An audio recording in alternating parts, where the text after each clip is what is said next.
for the America-Israeli Political Action. What does it lobby for? So, to be honest, not a whole lot effectively. Listen.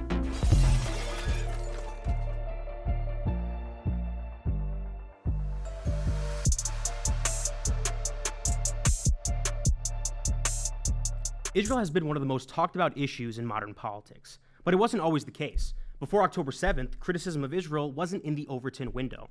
Israel wasn't mentioned much, especially not in the criticism that it has today. Criticism of Israel used to be met with accusations of anti-Semitism and hordes of activist groups coming after you.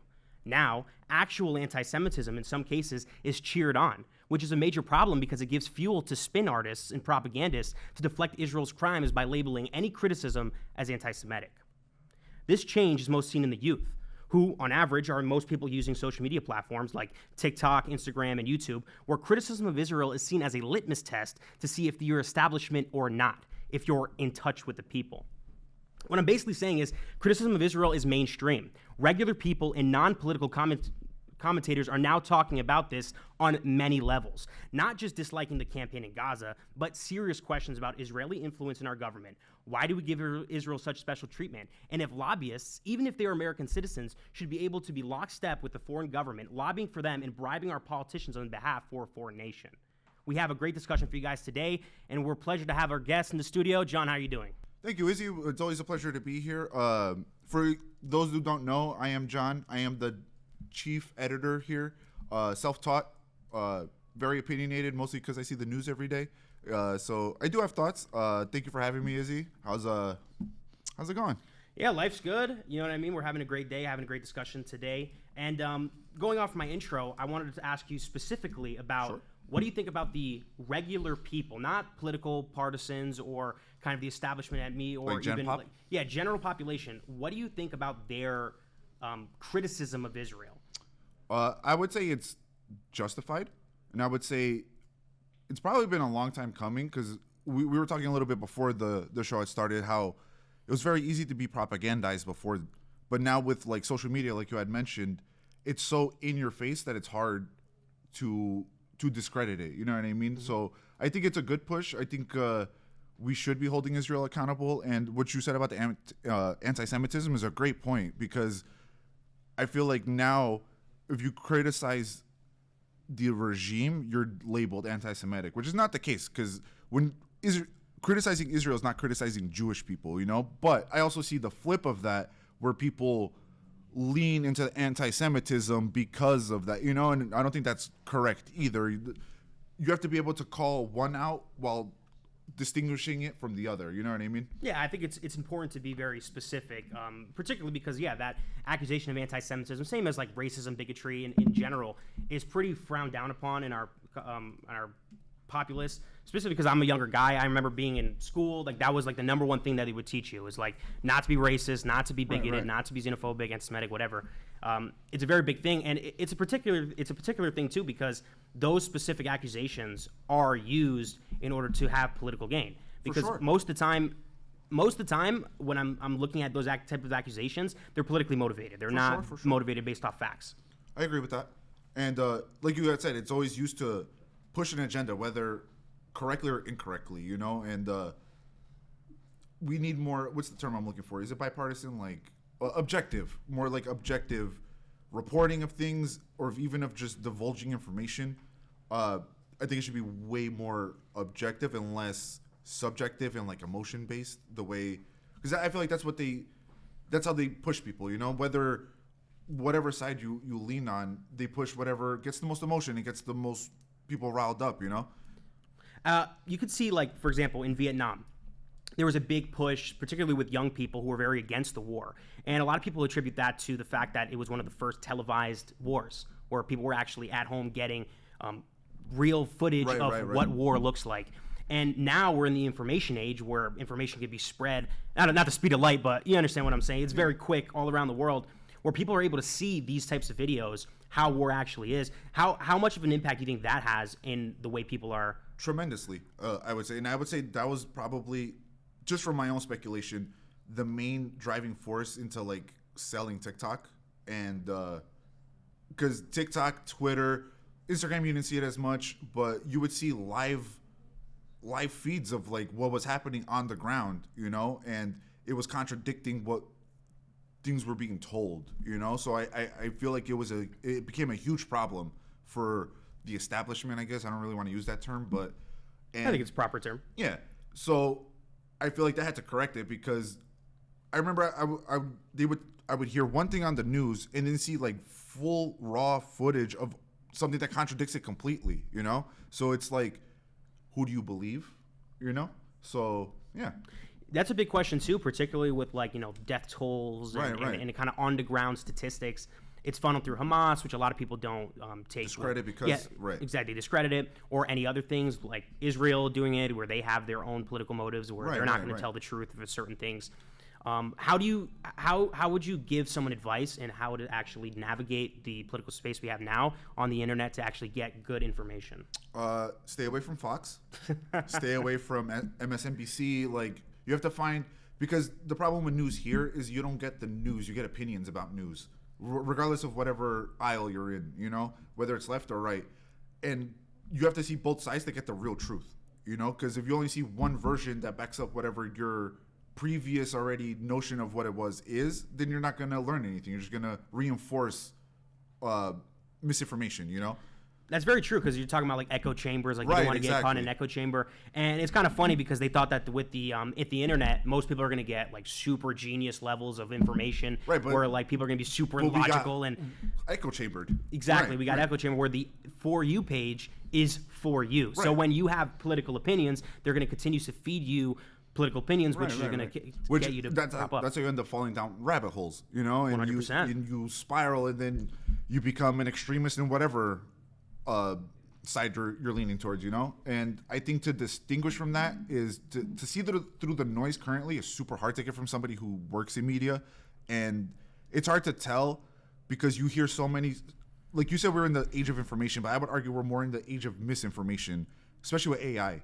You know, because now with AI and what's it called, Sora, the newest one, Sora 2. like pretty soon it's gonna be pretty indistinguishable what's real and what's not. And you can, I think you said it last week, you're gonna have to defend yourself in court because there's a video of you doing something you didn't do. You know, and then also too, it's like, who are the experts who get to choose what's real or what's not? That's a Like, good for example, question. if we get into like a George Orwell level government control, where they're able to literally get a video of you doing whatever they want, and then say, "Hey, buddy, you're doing this," and all of our How do you AI prove- experts, how do you prove against that? Exactly, all of our AI experts are saying this is completely Right, true. What do right. you have to say about it? and that could be, that's more on a personal, but even like grander scope, that will be used to like justify things like war crimes or annexation or like occupation. It's scary. I don't know. AI is very scary to me. Yeah. Especially now where things are already misinformed and there's like so many wrong opinions about everything, that AI is just gonna add another like wrench to it, you know, and it's gonna make it a lot harder to go back to what you were asking. It's gonna make it to see through the noise. You have to essentially look at everything and kind of deduce it for yourself. I know it's easier said than done, but that's really all we can really do at this point because it's hard to trust any information, you know?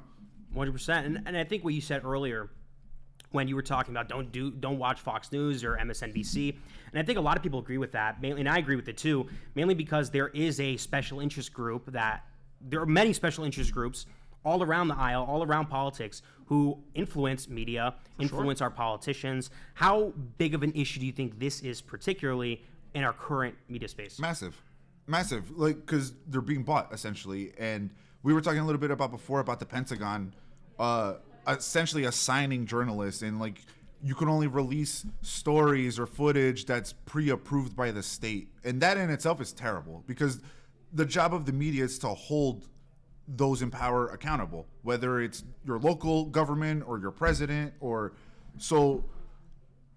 To go back, yeah, for sure. So, sure. a big conversation happened. This is a little bit older, but a lot of people were talking about at the time. Jamal Bowman, which ran for Congress, he lost his recent election in 2024, and particularly due to the fact that there was a lot of influence, money-wise, funding his campaign. Not his campaign, his opponent's campaign. Okay. And the previous election in 2020 that he won, only $2 million was spent or raised by him and his opponent. But in this election, almost $14.5 million was given to his opposition, specifically with ads targeting Bowman, not for being critical of like Israel, because the people who funded this was pro-Israel PACs, Gotcha. but particularly his disloyalty to someone like Joe Biden, Okay. where there are foreign interests who are able to fund political campaigns and for specifically foreign interests, but not talk about those foreign interests. You understand what I'm saying? I believe so. So how big of an issue do you think this is, particularly with kind of the funding from PACs like AIPAC or other PACs? AIPAC is the big name now. Everyone's talking about it. How big of an issue do you think this is? I would say a pretty big issue. The fact that you can lobby in this country, I feel like, is an issue, and you shouldn't have that much sway in politicians and like policies or what people are running on, you know? Because if you really think about it, with the lobbies, the only people who really have a say is people who can afford to give those huge donations, which is a very small percentage of the country, you know? We can't afford to do that. I certainly can. Maybe you're secretly rich, I don't know, but like, you know, but where's my money? It kind of limits what gets passed in a sense. Does that make sense? Yeah, it's like the bouncer. Right. The bouncer at the club, where like you got to pay to get in order for you to actually start contesting people. Because if someone's able to dump $20 million in campaign ads against you, you're not winning. Right. Particularly because the majority of people voting are older people. They watch political campaign ads, and especially if let's say you're a pro-Israel PAC, you're specifically trying to target somebody because they're critical of Israel, right? And then you don't even speak about Israel during your ads. You're talking about other issues. It kind of leads to a point of like, it seems very disingenuous. And particularly with AIPAC, right? They are famously not registered under FARA. Now, the explanation of this does make sense on a surface level, where there are American citizens who are funding millions of dollars for a foreign country, specifically for a foreign country. Do you think there's a huge conflict of interest there where like we have to do something? And how do we navigate that from you're an American citizen who has the right to donate to whoever you want versus you're donating specifically for the benefit of a foreign country? At what point can we come in there and say, hey, you got to stop I would say, like you said, I guess technically, like on paper, if you're an American citizen, you want to lobby for whoever you want, you have free reign to do it. It's a free country. But the moment you start lobbying for foreign interests, I think that should be where the cap is, especially if you're already a sworn-in member of whether it's Congress or a representative or, you know, like it should be America first, essentially. This is what everybody's running on now, but like it seems like nobody's walking the walk. 100%. Yeah, I think America first is what most people strive for, right? Right. It's like we want people to be healthy. You know what I'm saying? Like I feel like it's one of those statements where it's like, okay, like how do we do that? That's where the conversation is. But I think that there is a unity between the left and the right, particularly on this issue, where they think that Israel is being put above America's interest. For sure. And when specifically you have senators like Matt Gaetz, who literally wear an IDF uniform in Congress, crazy, where it's like, okay, buddy, like where do your loyalties lie? Exactly. No, I completely agree with that. Matt Gaetz being a perfect example. John Fetterman being another one who has like Israeli flags in his office. And like, if you're a sworn-in member of our government, you should not be flying any foreign. Like, I'm Portuguese. If I got sworn in as mayor or congressman or whatever, I would not fly the Portuguese flag in my. You know what I mean? Because America first. You're supposed to be here to represent the American people, not somebody on the other side of the planet. And that comes into it too. I think that's where the majority of the conversation is happening, and where a lot of people have their eyes on it is that ideal of America first and how it's kind of not really getting there. For example, someone that I think is like a litmus test for the regular people or kind of the average opinion regular Joe is a YouTuber called Moist Critical. His name is Charlie, or he's known as Penguin Zero. He's a pretty famous, funny comedian YouTuber who talks about random things. Like he literally did a speed run for multiple days on like Mr. Krabs, That's like awesome. a Mr. Krabs speed run. This guy is not talking about politics. This guy isn't talking about big issues. But this specific issue with AIPAC, he was very big on, and famously he talked about it a couple days ago where he got a lot of attention for it. And I think it's kind of a measurement of like, how are the regular people feeling about this? And when someone like Moist Critical, who again is like a non-political YouTuber, talks about this in the way that he did, and I have some quotes, and I'll go through kind of the breakdown of what happened. Like, how do you think that affects like the American populace? Or young people specifically? So, like, let me see if I'm catching the question correct. I guess it's more of like it's bleeding into Gen Pop, I guess, because you had mentioned he's not a political YouTuber. He talks about video games or like he reacts to things. So the fact that somebody like that, as big as Moist Critical, because he has a huge follower base, kind of just shows that Israel's kind of losing the plot a little bit, and they don't have the same sway over information that they probably did, I don't know, 10 years ago, even 5 years ago. Feel like they're losing the information war? Yeah, I would say so. And YouTubers like Moist Critical kind of push that, because just a normal guy talking about what he thinks is right or wrong, but that's like a video game YouTuber, you know? So the fact that it bled over into that is pretty telling, in my opinion. And in the video, I mean, it was posted a couple days ago, has like 1.5 million views. Right. You know, right. so it's definitely reaching an audience. It's definitely getting big. And specifically, I want to talk about it because he was reacting to a clip from Benjamin Netanyahu talking about TikTok and X and how Israel needs to get control of those platforms. Now, just to give a little bit of, we can play the clip right now just for people to have a good understanding of it. But in terms of Israel, Israel, it's a necessity for them to win the information war in America. For their survival. For sure. Because they are completely contingent on us giving them aid. Without us, they couldn't continue moving the way that they do. Exactly. Right. It's like they would have to reorganize their entire foreign policy strategy. For sure. Benjamin Netanyahu just openly stating in front of the whole world his plans on brainwashing because so many people are turning on Israel. So he was asked like what he plans to do about it. And you know what? Since I'm just yapping, I'm just going to go ahead and go on this topic now too. I guess I'm curious about what's another game plan if we lose evangelical support for the state of Israel. What's our backup plan to be strong, like outside the diaspora? Christian influencers. Okay. You said we talked about the woke right, and you said I call it the woke Reich. That's a brilliant observation. The woke Reich, because these people, you know, they're not any different from the woke left. I mean, they're insane. They're loonies. Yeah, that's his strategy. A galaxy brain chess maneuver here. Call everyone that doesn't support Israel Nazis. Whoa! Secure that part of the base of our support in the United States. That is being challenged systematically. A lot of this is done with money. Money of NGOs, vast.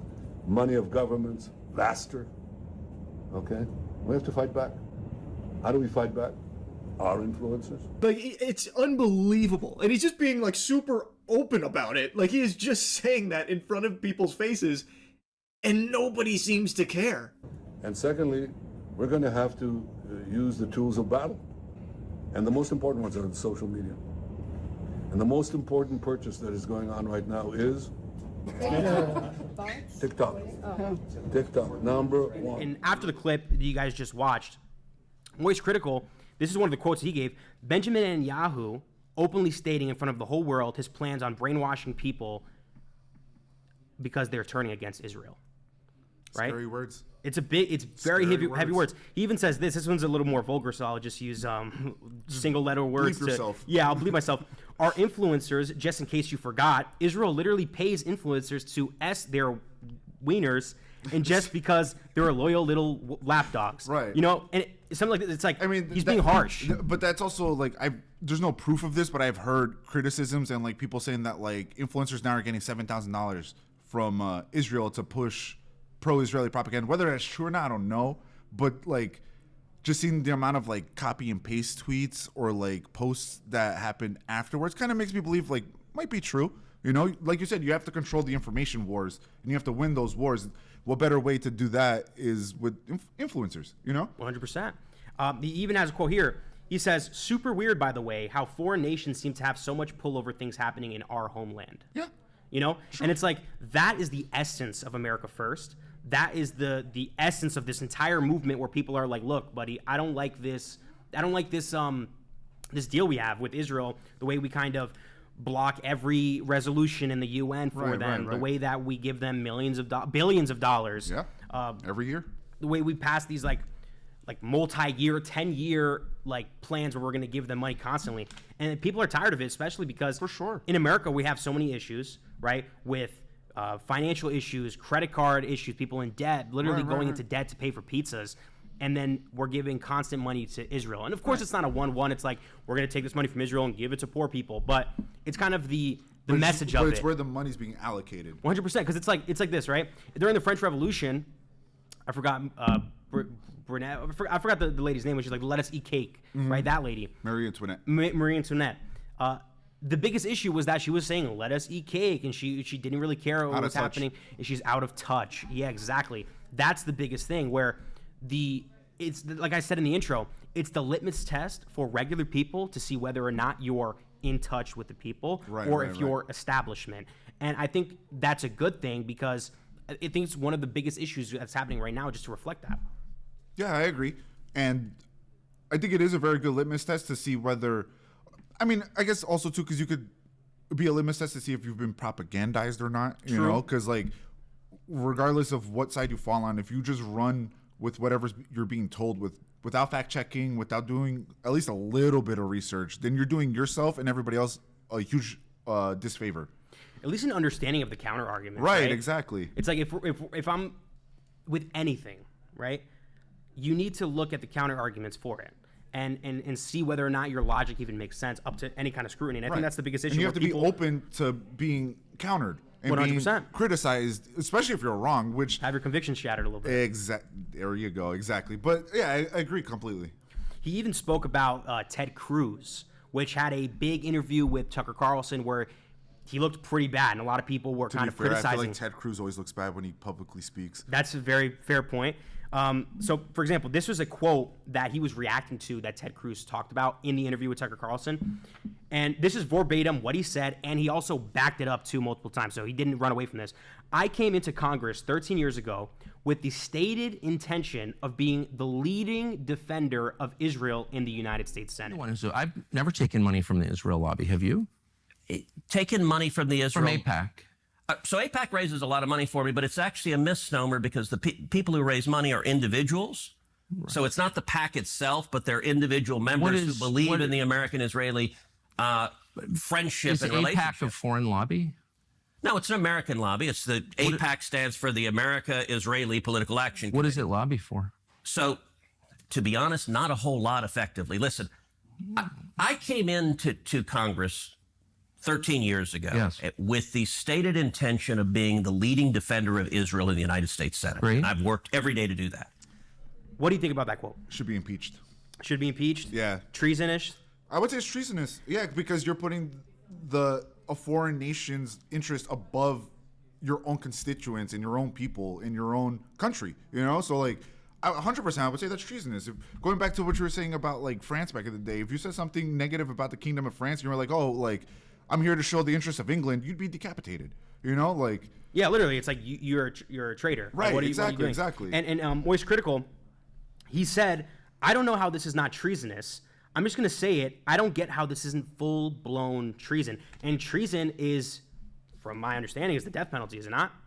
It's supposed to be, or you go to prison for a very long time. So he's basically saying, look, dude, like you are a traitor to the country, the way you're speaking about this. We have to have a serious conversation. And I think that's what a lot of people are having, too. He even said this. So if you're an American politician whose sole purpose for being here is to defend the interests of a foreign nation here domestically. So he's basically saying your whole purpose is to support a foreign country. And I think that in America, and that's the biggest conversation that's happening. It's like, why is that the case? Right. Well, I want to ask you, what do you think? I think truly it's money in politics. Yeah, for I sure. think there's levels to it, right? So there's a group of Christian Zionists who legitimately believe that they must support Israel because God said so. I completely disagree with that. I'm a Christian. I don't think it's biblical at all. I think it's complete propaganda. For sure. But that's perspective on it. I've had many conversations with people in my congregation and my parents even where we have this discussion, we have this disagreement where that's just not biblical at all.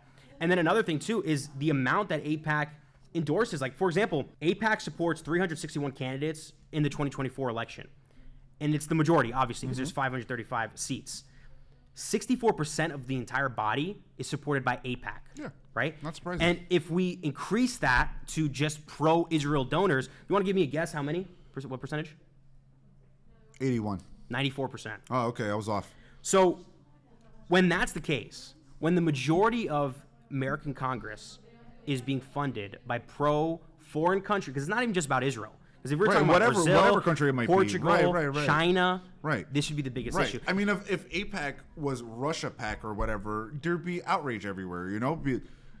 It's the selectiveness, I guess. And we all turn a blind eye. Like you said, majority house is backed, you know? What was it, a month ago, 2 months ago? 250 Congress people went to Israel for the 50 states, One Israel project.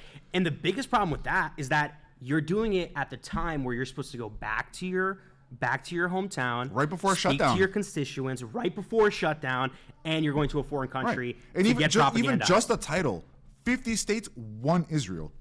And that's the biggest problem too, because they see Israel as part of the United States, Right. Which is well, not you didn't the know case. it's like the 7th borough of New York.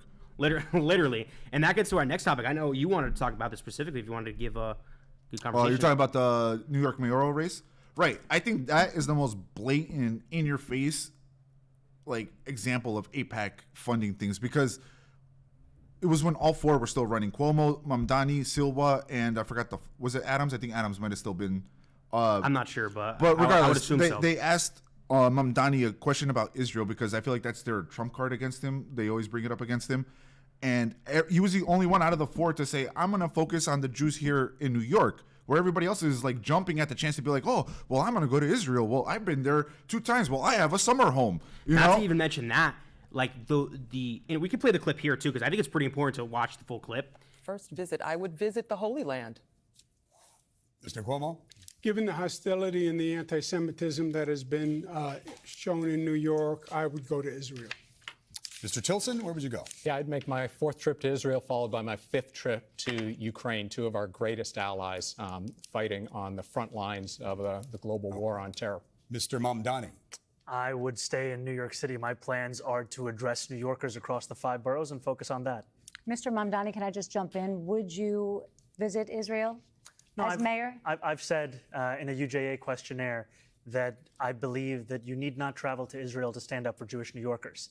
And that is what I will be doing as the mayor. I'll be standing up for Jewish New Yorkers, and I'll be meeting them wherever they are across the 5 boroughs, whether that's in their synagogues and temples or at their homes or at the subway platform, because ultimately we need to focus on delivering on their concerns. And just yes or no, do you believe in a Jewish state of Israel?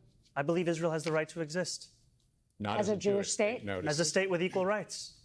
He won't, Okay. he Not won't as a say it Jewish has state. a right to exist as a Jewish state. Be very And clear his on answer was no, he won't visit Israel. I said that. That's what he was trying to say. No. Unlike No, you, I you answer. never- Unlike you you, I never answer said questions no. very Okay. directly, All right, I and think I we're want to clear. be You very answered- clear. I you answered. believe every state should be a state of equal rights. Okay, thank you, Mr. Mamdani. Mr. Blake?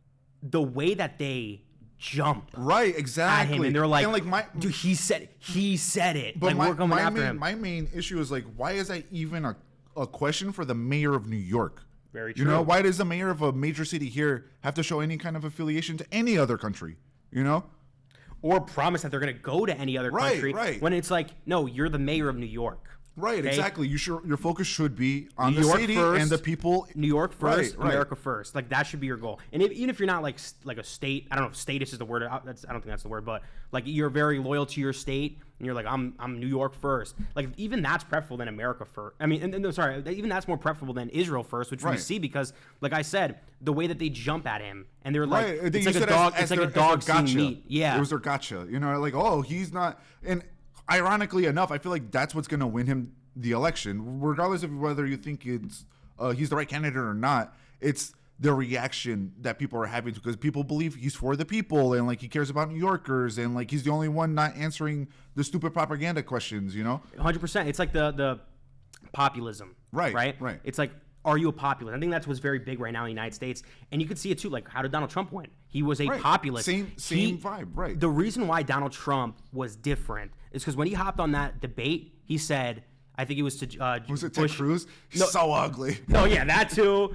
Obviously, he was hilarious. He got a lot of eyes on him. But he was like, I forgot, he was talking to George Bush's son, Jeb Bush, I think his name is. And he was like, your father brought us to war. Your father made a mistake. And that's like sacrilegious in a Republican. Well, like you mentioned, he won because he shook the status quo. 100%. You know, and like people were already used to the same kind of politicians that just kept being like copy paste delete copy, you know, and like Trump felt like the first one to, and for that same reason, I think Mamdani is going to win New York because he feels like the first one, at least in that race, that is not the same status quo. He's not another Cuomo. He's not, you know, and I feel like that's what's going to end up winning him the election, regardless of whether AIPAC wants it or not. Mm-hmm. And it's that big thing. It's like, are you pro people or are you pro corporations, pro foreign national countries, foreign interests, or even interests here at home, but it's like special interests? I would say the latter. And the biggest thing is this. It's like when people are like, why do you care about AIPAC so much? There's so many other lobby firms that lobby for other things. Right, but and do it's they like, have as much influence? That's number one. Do they have as much influence? And number two, it's like, yeah, can we just condemn it all? Right. I agree with that too. Can right, we just right, say right. like, I don't like big pharma funding people. I don't Right. like the war hawks funding people. I think it's just bad all around, and it should be something that we move away from as a country. How do you think we do that? We have to repeal Citizens United. We have to repeal Citizens United. We have to ban. I don't want to say ban lobbying because I think lobbying has a particular maybe cap it, or I think cap the actual people who are running. You know what I mean? Like you're allowed to do this, like say like $100,000, just a random number. You're allowed to gather money for $100,000, and then that's it. Use whatever $100,000, and there's no more sponsorship after that. You know? Yeah, like, or even if you hit a certain amount, the government pays for you. Right, or something like that. Where it's because then it breeds corruption, or it breeds the possibility for corruption when you can be bought. You know, regardless of whatever you believe, as long as doctors used to say smoking was healthy for you because big tobacco would pay them a whole bunch of money to say that. You know, so and it's not even just you're not going to get money. It's now if you say anything, they will fund your opponent. Right, and that's the danger part, and that's why people stay quiet because they're either going to fund me or they're going to fund the guy who's running against me, and I don't want to lose, so I'm going to play ball. You know, and again, just breeds corruption. Yeah, 100%. And then I also wanted to talk a little bit about, I don't know if you know who Tommy G is? I do not. So Tommy G is a young, I don't know if he's Gen Z or maybe millennial, I'm pretty sure he's Gen Z, he's a young guy, where he kind of made his career going around interviewing random people. Okay, So like he street interviews? Street interviews, Okay. but he would be like, I'm going to go to prostitutes in this particular city, and I'm going to speak to them and see what's going on with them. Or he'll go to gang members and talk to gang members, or he'll go to... Was it to debate or just to get perspective? Just to get perspective. Okay. And that's the particular thing too. It's like he's pretty non-biased, like I mean, as much as you can be, and he kind of objectively just talks to them and asks them questions and stuff. But recently, I think a couple days ago, maybe 5-6 days ago, 6-7, he made a video about AIPAC. Okay. And AIPAC funding. And this particular... I'm sorry, he's a YouTuber? He's a YouTuber. Okay. He's a YouTuber, I would say interviewer. He interviews random people. Okay. Where he was specifically talking about AIPAC, Israeli influence in our government. And there was a big, big difference between how he talks about his regular thing, where he's just kind of giving an objective take, by being very specifically talking, saying this is an issue, we have to stop this issue. And he was giving a little two-sider, but you could tell he had a pretty specific bent. And he's a very famous YouTuber. He gets millions of views on YouTube.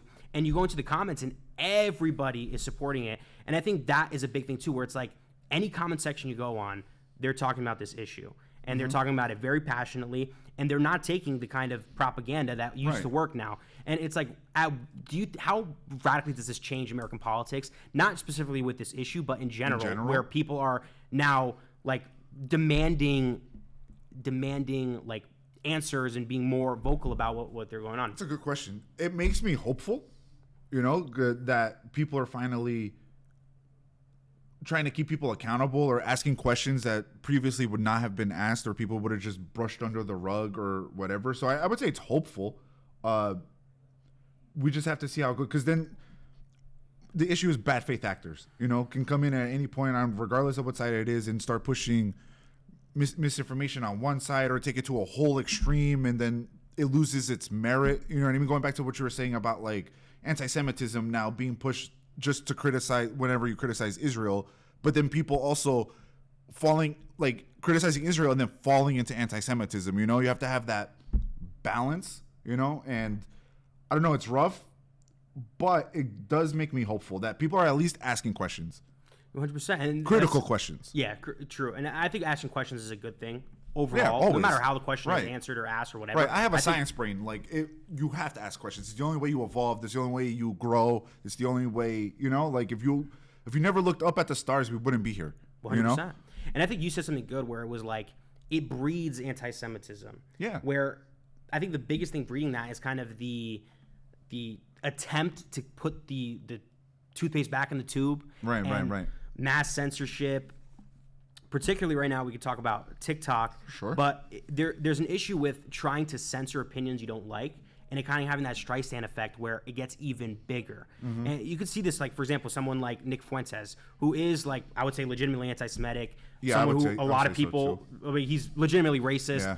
And a lot of people are supporting him. A lot of people are watching him. He's on his generational run, as he says. Goes back to which echo chambers. And it's echo chamber. But I think the problem isn't echo chambers with this particular thing. I think it's because they nuked him off the internet. They banned him off everything. Fuentes? Yeah. Okay. And now it's like the forbidden knowledge is to be Right, right, anti-Semitic right, and racist. right. Where Okay, it's I like, see where you're no, coming from. we should have an open conversation where everyone can talk, because it stops this thing where, like, when one guy has been saying the same thing for whatever 10 years he's been online, and now it's kind of coming to fruition. People aren't caring about all the crazy stuff he said, because it's like, this guy's been banned so much. This guy must be cooking. This guy must be Right, everything. I understand what you're saying. So it's Right, like right. that is a big issue too. That's dangerous. And that's Yeah, dangerous. that's a and I slippery think- slope. And it leads to what we want to talk about now, which is TikTok, where TikTok was recently purchased by put it lightly, a Zionist who, with Benjamin Netanyahu himself in the clip we played earlier, where he literally is talking about propaganda, where he wants to have control over the conversation. And now even just the guidance and the community guidelines has changed. We're now, you criticize anything, you get community flagged. You know what I mean? And it gets stricken down. Where before, information was more free flowing. You know, so it's just crazy to me that we're seeing censorship in like real time. You know, 100%. and we're supposed to be the democratic West, and that just blows my mind. You know, like that's people talk all this stuff about like China being censored, or it's like, dude, we're censored too. You can't talk negatively about Israel without getting fired. I mean, now you can more so, but like, it took a couple of people to really like bite the bullet and keep pushing forward anyway, regardless of the danger of possibly getting fired. Or so I remember when like October 7th first happened, even like, I don't know, like 2 months after or whatever, after like the initial shock had passed, and people were still super timid and very like walking on eggshells, and like you can't say anything negative, and you know what I mean? Like, yeah.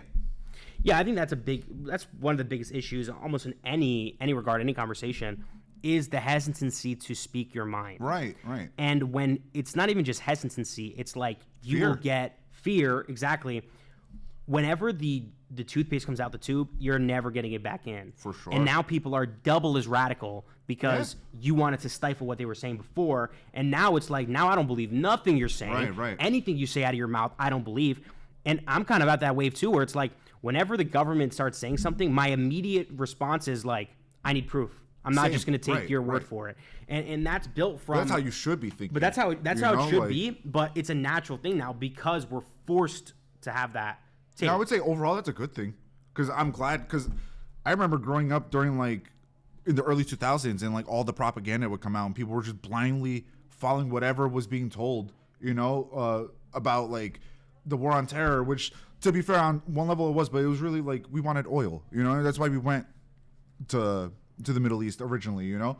And it's just now seeing some people still fall for the propaganda, but it's very refreshing to see people look through it or like ask questions or be like, oh, well, this doesn't make sense. What about this? Or it's something I wouldn't see like 20 years ago, for example, you know? Do you think the lack of trust... Or it was a smaller population of that. Sorry to cut you off. Do you think the lack of trust of our institutions, in the way where anytime they say anything, you have to double check it, breeds this kind of conspiracy theory culture where no matter what happens, there is like a big like BS, the government did it, or this person did it, or this person did it, and like not taking... Sometimes it's like the Occam's razor, like what's more likely, and sometimes the story the government's giving you is the most likely story. Right. But people still have that. But like now we got to the point, like you were saying, even if they are telling the truth, they're not going to believe it, you know, because let's be real here. We've had a history of lying to the people, and whether they get caught or not, like the JFK files being the perfect example of like all this information that nobody knew about Cuba, about other operations in Central America that nobody knew about, and we've been lied to. You know, they admitted that sinking for the Spanish-American War, I forgot the name of the ship, but they sunk it so we could go to war with Spain, you know, or like even Cuba where they were doing the false flag. Operation Northwoods, yeah. So like I feel like the government did it to themselves. They've lied so much that now it's natural for people. Like boy call wolf. Right, you know, so now it's natural for people just to question it off the bat. Whether they're being 100% truthful, nobody's going to believe you now because of the record that you have. Do you think this leads into, not specifically to give any comments on these specific issues, but do you think it leads into like the medical mistrust, like with COVID, for example, medical mistrust? Now, people, sure. A lot of people don't want to take any vaccines. They don't want to take Tylenol. Right. They don't want to take. And I would say it comes from mistrust and being perpetually lied to. Do you think what's the solution? Like, do you think the government can reclaim some of that trust, or you think it's done? Like they have. No... I wouldn't say it's done. That sounds a little like too nihilistic. I would say I am hopeful that it could change, but the only way we do change is we have to hold people accountable. You know, like we were mentioning it before, there's only two ways that change actually happens, whether it's in this country or across, and usually it's violence. But we don't want to do it because we have evolved past that, in my opinion. And the only way that to make people listen currently, in my opinion, is just strikes. It's the only way. Like Philadelphia went on strike for their garbage men; they weren't getting paid enough. After a week of garbage piling up, the people in power listened. You know, it's the only way, because at the end of the day, money talks. So like if everybody decides we're gonna stop shopping here because they're funding the genocide or whatever, they're gonna feel that. You know, they might not feel 10,000 people like protesting, but they'll feel 10,000 people not buying their products. You know, 100%. I remember I was having this conversation in class recently, where the whole conversation between like how much of society is influenced by ethics versus power. And I lean towards power, particularly because one thing that we forget is as the people, we hold power. Yeah. And it's hard to see that because it's like it's easy to get into our monotonous lives where we show up to work, drink our coffee, go home, wait for retirement. But at the end of the day, it's like we have a country, right? We live on planet Earth. We have needs, right? There are conditions on the ground that can cause people to get upset, and even to a point where people get violent, people riot. And we've seen it a lot throughout American history, where I think there's like a boiling point right now where violence is being more and more acceptable. You see it with Charlie Kirk, with what's that one dude's name when everyone was calling hot? Luigi Mangione. This is kind of like, for example, with Luigi Mangione, it was kind of the first, I don't want to say the first, but it was a big time where people were like, oh, this is cool, based, like, he deserved it. Right. But then it's like, it leads to that slippery slope. I feel like that itself scared the establishment. 100%. Because they were expecting people to like be outraged that like, oh my God, this monster, like he did this on the streets. And people were like, no, that's based. You know what I mean? That was awesome. And I think that scared them. And from that point forward, it's like anytime... I always come back to the same issues because it's like anytime we start getting closer to class consciousness, something happens to like divert our attention again, you know? Like same thing with like, I don't want to say Charlie Kirk was a setup for that, but like it just so happened to be a byproduct that it just further divided people. You know what I mean? Whether you like Charlie Kirk or not, or whether you knew who he was beforehand, like everybody was talking about it and fighting about it for like 2 weeks afterwards, you know? Because got to keep us distracted. Yeah, and I think like even if it was planned by the government or not, or it was just a single actor, it doesn't matter. It doesn't matter because the end is the same, where people take advantage, and we are in this political space where, again, violence is acceptable, and I think as people we have to make sure that we're condemning violence when it happens, even if it happens to someone we don't like. I agree. Right? 1,000%. And we should stay principled off of like being nonviolent. Like for example, with Luigi Mangione, where people can be like, "Oh, this guy killed a lot of people indirectly because he was a CEO of this company that was blocking people's aid and stuff like that." But it's like we have to be principled. We live in a civil society, and I think that's the biggest issue right now, where people are not focused on their principles and they're kind of on that emotion based. Right. And very reactionary. That's directly because I think of social media, yeah, where for sure. bombarded every with day, propaganda. nonstop, We're bombarded with news and things that are going on in the country which are bad, and it's like it kind of adds to a stress where it's like if I'm in a crashing plane, I'm gonna be stressed out, versus I'm in a plane, I'm watching a plane crash in a movie. It's like it's secondhand. It's secondhand. Doesn't really affect me. Maybe I'll be a little anxious, but that's it. But I think right now with social media, it's literally like a propaganda demon box that just shows you the world collapsing in 4K. And the problem with that is like we're constantly on our phones. You know, because like I forgot who said the quote, but the companies aren't fighting for your money anymore; they're fighting for your time, and that's what this has been programmed to do. Especially with like doom scrolling, you know, and then you doom scroll through propaganda, you doom scroll through being red pilled or blue pilled or black pilled or whatever pilled, and you just keep falling down the rabbit holes. And your phone, you stay staring at your phone instead of asking questions or like talking to neighbors or finding solutions, you know? Yeah, and it's a big thing too, where it's like, you know, the meme. It's like, oh, I'm not into politics. I'm not into politics. I like watching football, and it's like, what are you like? Politics is life. Everything, right? You know, politics is everything, and I think more people need to be paying attention. I think right now, a lot of people are paying attention. I think so too. And this specific issue, coming back to what we were talking about before with Israel, is one of the biggest issues right now, particularly because it's the regular people who are coming out and are super aggressive and very against what's going on, and they cannot put the genie back in the bottle. It's impossible for them because it's too mainstream. It's too now. late already. Too late. Yeah, I feel like they lost the information war like over a year ago. You know, where people really started to like their convictions got shattered. You know, and the glass broke, and they were able to see through it and be like piecing things together and being like, well, this doesn't make sense. Like, you know what I mean? Like, this contradicts that, and I think that's a good thing overall. I think we should be asking more questions. We should be holding these people accountable. I also, going back to the whole AIPAC thing, you should not be a sworn-in member of our government supporting like a foreign nation like that, or putting a foreign nation above, rather, you know, like going back to Gatz wearing the IDF uniform. That's automatically should have been impeached. 100%. Impeached. 100%. If he was wearing a Russian uniform, like, that's the other thing too. It's like it's only with Israel too. Right, it's exactly. like it's a very weird thing where, because even if he was wearing a Canadian uniform, I'm even more offended. Right, but like people will go crazy, off. You know, like, but it's like you said, it's the favoritism. 100%. Yeah, and I think that goes back to AIPAC. Everybody is bought, essentially. Yeah, it's like they're bought or they're paid or influenced or incentivized to look the other way. During the last presidential election, Kamala Harris received, I think it was like 1.4 million from AIPAC, and Trump received like 1.2. So it's like, it doesn't matter what side you're on, they have the same friends, you know, and they have the same.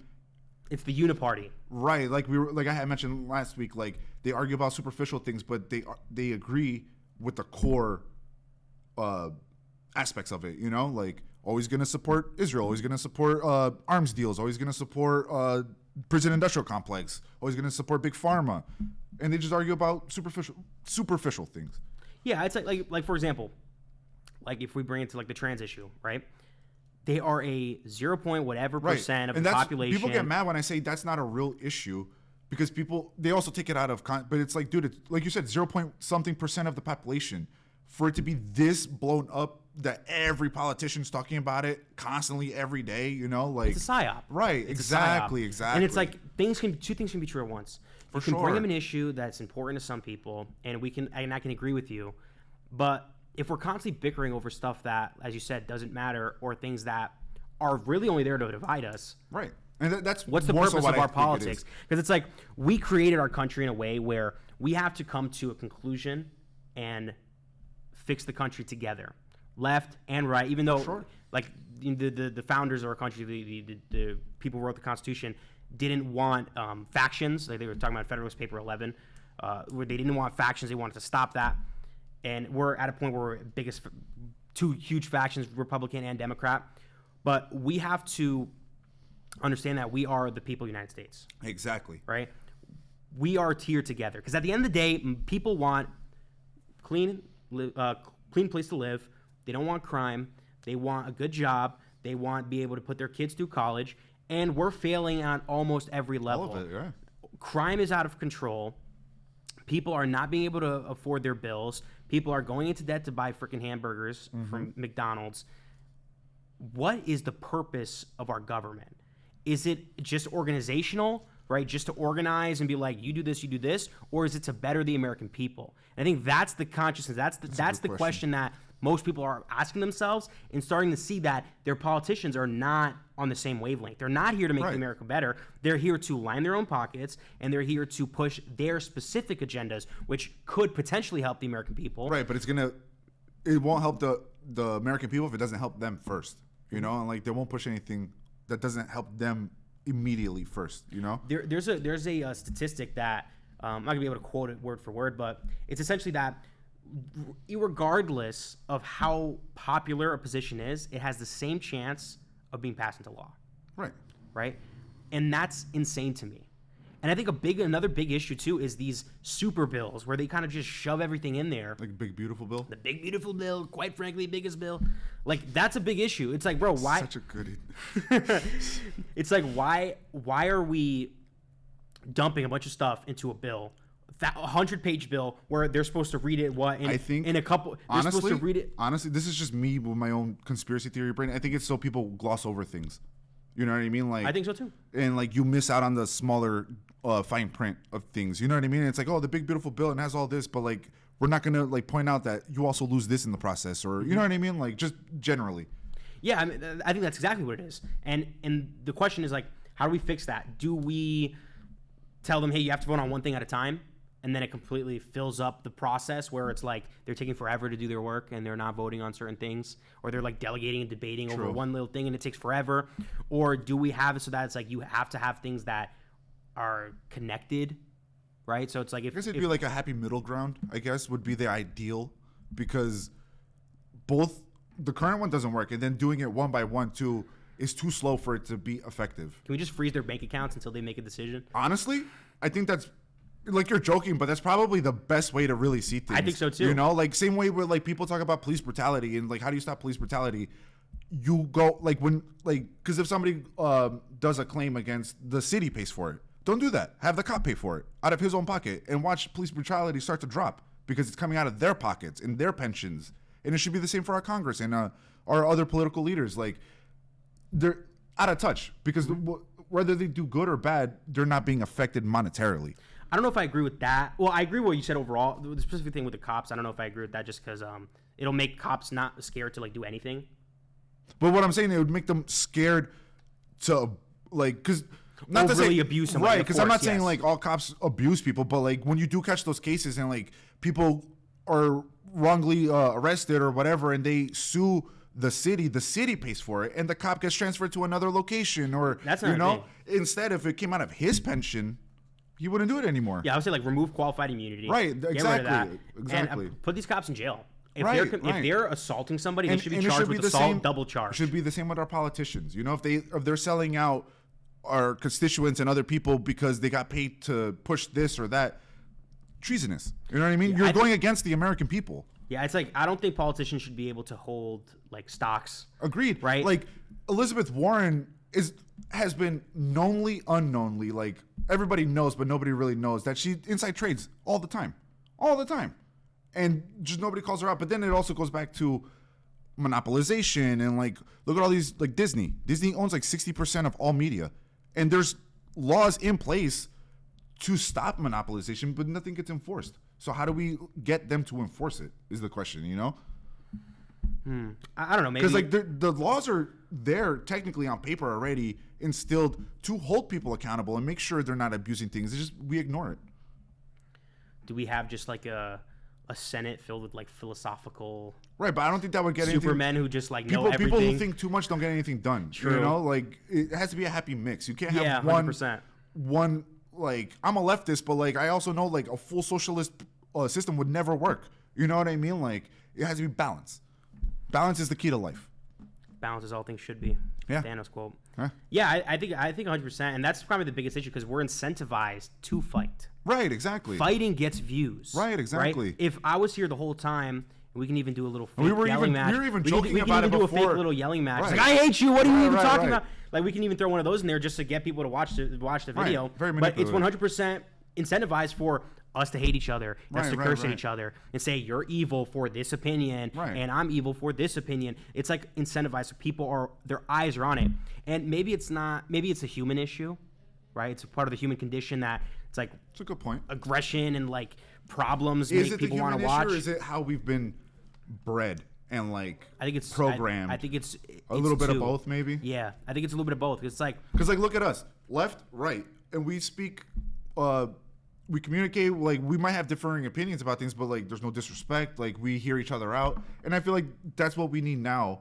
But we got pushed to such extremes that now it's like it's just fights, regardless. Like you were saying, like no matter what the subject is, like you could say I like sandwiches, and somebody would be like, "What? So you hate pizza?" You know what I mean? Like I feel like we got anti-pizza. We got like propagandized to be at each other's throats consistently. And what I've noticed as well, like, because I started working when I was like 16, right? Basically full time when I was 16. I've noticed that when I speak to regular people, like human beings, not behind a screen, regular people, we agree on a lot. Right, exactly. A lot. And I feel like it's only an online thing where people are super at each other's throats. And when I see it in real life, I'm like super surprised because it's like the rarity. But I think like since we're on social media all the time, like I said before, we're like bombarded with this stuff. We have a perception that a lot of Americans are crazy. And that's what kind of adds to the divide where it's like better of two evils. Because when I'm a leftist and I'm looking, or like propagandized leftists who I'm huffing the Kool-Aid, and I see someone on the right, I'm like, oh my God, this person's racist, bigoted, he's evil, he wants to kill all, like whatever. And then when I'm on the left, if I'm on the right, and I'm like, oh my God, these people are insane, they just want to trans all the kids. And Right. It's like most people aren't on that wavelength. No way. And it's like, that's why I feel like it's the better of two evils trap, where we have to vote for either Kamala or Donald Trump, because it's like, if you vote for Donald Trump, then you're voting for democracy and the betterment of our country and non-transing the kids. And then it's on the other side. It's like, if you vote for Kamala Harris, you're trying to support democracy and trying to. But at the end of the day, it's like we all want very similar things, and none of our politicians are giving it to us. None. So I think instead of being this better of two evils crap, we have to say no, right? Like, for example, on the right, next time there's a Republican politician and he is doing tricks on it for Israel, we say, you're not supporting you anymore. Right? And all these other right-leaning politicians are willing to lose in order for you not to go into office. Next election, guess what they're going to do? Conform to our opinions. Right. That's how it works. Realistically, how do you think we go about, would you say it's like influencers are probably the best way to like start that move, I guess? You know what I mean? Like, if you have, 100%. like, it's been crazy to me that like I've been agreeing with Marjorie Taylor Greene lately. You know what I mean? Like, it boggles my mind. Yeah, she's pretty based. I like her. You know what I mean? Like, it boggles my mind that I'm over here agreeing with her. So, like, I would say, like, you need people like that from your own party to call you out, left or right, you know? Because otherwise it's just continuously patting each other on the back. And you're not getting nowhere like that. She was in an interview recently where she was talking to Tim Dillon. You should definitely watch it if you haven't, anyone watching this, where she said, I'm incentivized to tell the truth. And that said is perfect. Yeah. You should be incentivized to tell the truth. People will vote for you if you tell the truth. And I think that was a big thing with, for example, Donald Trump versus Kamala Harris. I think Donald Trump tells his truth. That's very emphasis on his truth. He says it with conviction, and he can sit on a podcast for 3 hours. He's very charismatic, right? Very charismatic. He can sit there and do that. Where Kamala Harris wasn't able to do that. Didn't Honestly, go on Joe Rogan. I'm glad you mentioned it because I think Kamala Harris lost mostly it was her own fault and like their own things that she was backing and doing within her own term. But it's also the podcast thing. You know what I mean? Because it gave, whether right or wrong, but it gave Trump that sense of being like, oh, he's just a dude. He can sit here for 3 hours and talk unscripted. You know what I mean? Where I remember Joe Rogan even said like they reached out to Kamala and they wanted to like build his set in Washington and bring him there and had a whole list of They like cut it down from what 3 hours to 1 hour. talk to and I think that lost because you want somebody who's real. And I'm not saying Trump is real because I don't think so, but he played the part well enough for people to vote for him. Whereas like Kamala always came off as more robotic and more like puppety in a talking points, right? In a terms of speaking. So yeah, I think that's the new litmus test. Yeah. If you can't do that, if you can't be on a podcast for 3 hours, if you can't talk to almost anybody, if you're scared to debate unscripted, then you're not winning. Right. That's it. Right. And I think that is mostly what lost her the campaign because people saw that and were like, Trump was going on what? Like Joe Rogan, Theo Vaughn, like, what was the other one with the guy with the mustache? Regardless. But they failed. And also Trump was very smart with their media team and they knew how to like play the memes, whether it's in bad taste or not. But they know, like, even now, their White House is filled with memes. The whole White House Twitter is just memes, which is crazy. But like it helped him win the election because it connected with the youth, I guess, or I don't know. What do you think? I think that was a big thing too. Is connection with the youth. There's like a meme around there, like Emperor Barron Trump, the new emperor of the United States. I've seen those memes. Right, I think those memes are very funny because he's like very tall, whatever. I like that they talk about him like he's the guy from Dune. Yes, literally, and I think it's a funny thing. But he was very influential in Donald Trump's campaign, particularly because he was telling Donald Trump, go on this podcast. Go on this podcast, talk to this person. And that's what the Dems were missing, 100%. Because I think the Democrats, like, they want to have an appearance It's of that air of they superiority. know everything. You Right. question me, evil. Gets smited down. That's always the reaction you get from at least these big Dems. You know what I mean? Like, I think it comes from who holds power. Yeah. It's not left or right. And I think this is something I woke up to recently. It's almost never left and right. Almost never. It's who has power and who doesn't have power. If we talk about First Amendment, right? Who is targeting the First Amendment? It's not left, right. It's who has power.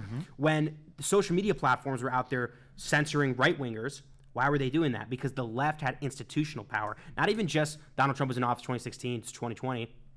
But they had institutional power. They had control over the colleges. They had control over the soft tech. They had control over most things, media, Hollywood, where if you weren't aligned, then you would get canceled, and it was okay because you're in the out group, we're in the in group. Now it's shifted where a lot of, like, for example, Mark Zuckerberg, he's a lizard person to me. I think he's a lizard person too. He literally updated his That dude's an alien. He updated his biology. He like started looks maxing. I don't know what happened with him. I saw he became Dominican. He started doing jujitsu. He became Dominican. He started looks maxing. It's like good for him. Like he looks great. Yeah. And it's like his messaging is different too. It's all phony. I feel right. I was gonna say I think even that is PR stunts and PR. and to get like.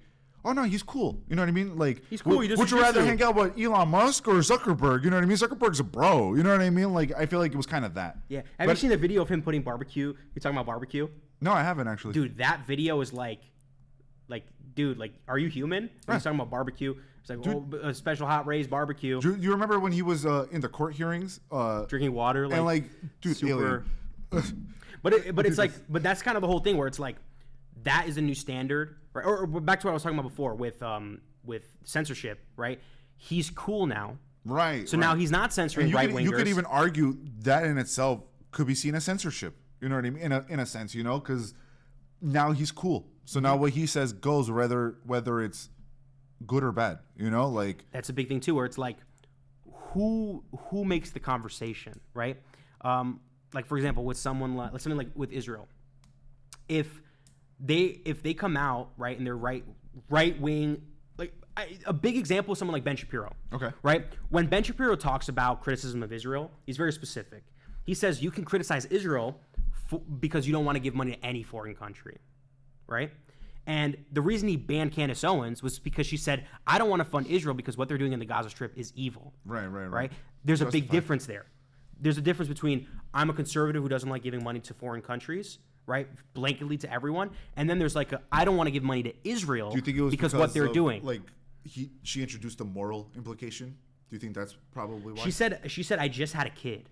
Right. That's what she said. She said I just had a kid, and I'm looking at these videos online, and you're going to expect me to give the same old BS talking points? Impossible. Right. And that's something where it's like, whether you like Candace Owens or not, that takes tremendous courage. But even that is a litmus test to see who's a shill and who's not.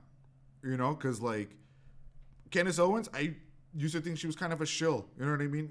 Maybe she still is, but at least she's being vocal, and challenging the authority. Whereas a lot of people like Ben Shapiro won't ever. Israel could kill his family tomorrow, and he'd be like, well, it has a right to defend itself. You know what I mean?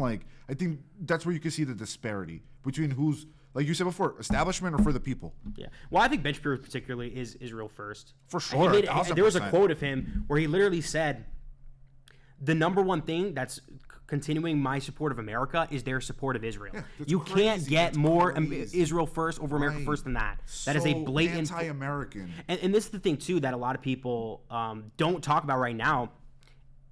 This is a big thing. Just to wrap it up, the IHRA definition of anti-Semitism, which specifically lays out specific things that are anti-Semitic, which number one, I have a big issue with labeling certain words as hate words and then using that to impose law, right? With this IHRA definition of anti-Semitism, they literally encoded these specific things as anti-Semitic for them to start doing things like taking away your passport for being anti-Semitic, which Matt Gaetz was the one who was pushing that. An Israel first politician who literally wore an IDF uniform in office. But to continue, where they literally say, if you say that a Jewish American has more loyalty to Israel than to the United States, that's anti-Semitic blatantly. I say it could be if you're Jewish and I instantly just assume that you have more loyalty to Israel, that would be anti-Semitic. Right. But if I'm like, these specific things that you push for, these specific things that you've said make me think you're more pro-Israel than pro-America, that doesn't matter. Because by law, blatantly, it's labeled as anti-Semitism, which I think is the biggest issue. It was designed like that on purpose. It's designed that way on purpose because now you can't ask questions. Because that's how you play chess. Right. I say this all the time. I can't grab my queen, throw it at your king, first move, say checkmate, and I win the game. It's literally impossible. The game doesn't work that way, right? I have to move my pawns out, bishops out, knights out, pull out the rooks, castle, come out with the defense, pulling up, sniping.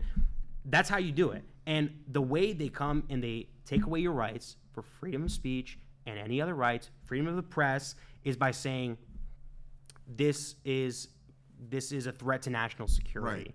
Blatantly just saying that. I also think part of the issue of why people don't realize, because I feel like most people have this sense that it occurs overnight. And it's not something that gradually happens over time. You know what I mean? Of us slowly losing what we can or cannot say or whatever other rights. People think it's like, today's Thursday, tomorrow, guess what? Fascism, no more rights, no more nothing. It doesn't work like that. It's like the Plankton, the helmet comes down, and everyone's like, all hail Plankton. It happens, even Germany in the 30s, it didn't happen overnight. That was gradually over time, over months, even over years, to finally get them like that. You know what I mean? They have to give you the shackles to put on yourself. Right. Because again, what I was saying, we have power as the people. We do.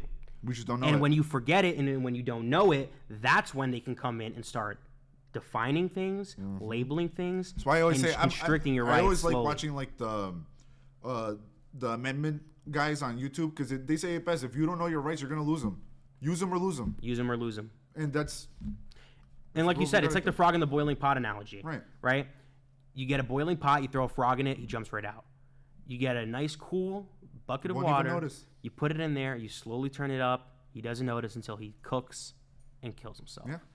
And I think that's a good way to wrap up the conversation we had today. We had an amazing conversation. I really thank you for coming in, having this conversation. Anyone here watching, I need you to go in the comments, drop a comment, drop a like, drop a subscription to keep updated to the next Shattered Convictions. And we have a lot of other shows that you should watch as well.